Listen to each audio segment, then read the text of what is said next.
So அத நம்பிட்டு உடனே வந்து அந்த ஒன் டே செஷன் அப்படிங்கிறதுக்கு போனோம். அங்க நான் தெரிஞ்சுக்கிட்டேன். அதாவது எக்ஸ்போர்ட்ங்கிறது நல்ல தொழில்.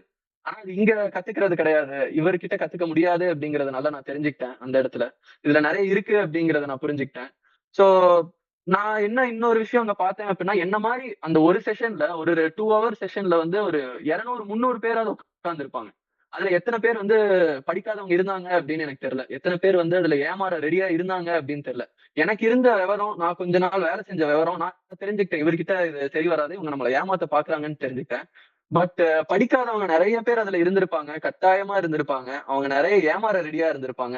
ஏன்னா, அவர் உடனே வந்து அடுத்து ஒரு பெரிய ஒரு அமௌண்ட் வந்து பறிக்கிறதுக்கு வந்து அவர் ரெடியா இருந்தாரு. அந்த இடத்திலேயே அவர் ரெடியா இருந்தாரு.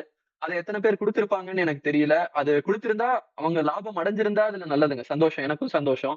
ஆனா, இப்ப அந்த ஆள பார்க்கிறப்ப எனக்கு அவர் வந்து அதுக்கு முயற்சி பண்ண மாரி தெரியல. அவரோட லாபத்த மட்டும் தான் பார்த்த மாரி தெரிஞ்சது அந்த இடத்துல. சோ எனக்கு வந்து அது சரிப்படல. நான் வந்து ஓகே எக்ஸ்போர்ட் நல்ல விஷயம். அத விட்டுற வேணாம். நமக்கு நெறைய லட்சியம் இருக்கு. நம்ம இத முயற்சி பண்ணணும் அப்படிங்கிறதுனால நான் விடல. நெறைய நாள் தேடினேன். நெறைய நாள் தேடி தான் நான் இங்க வந்தேன்.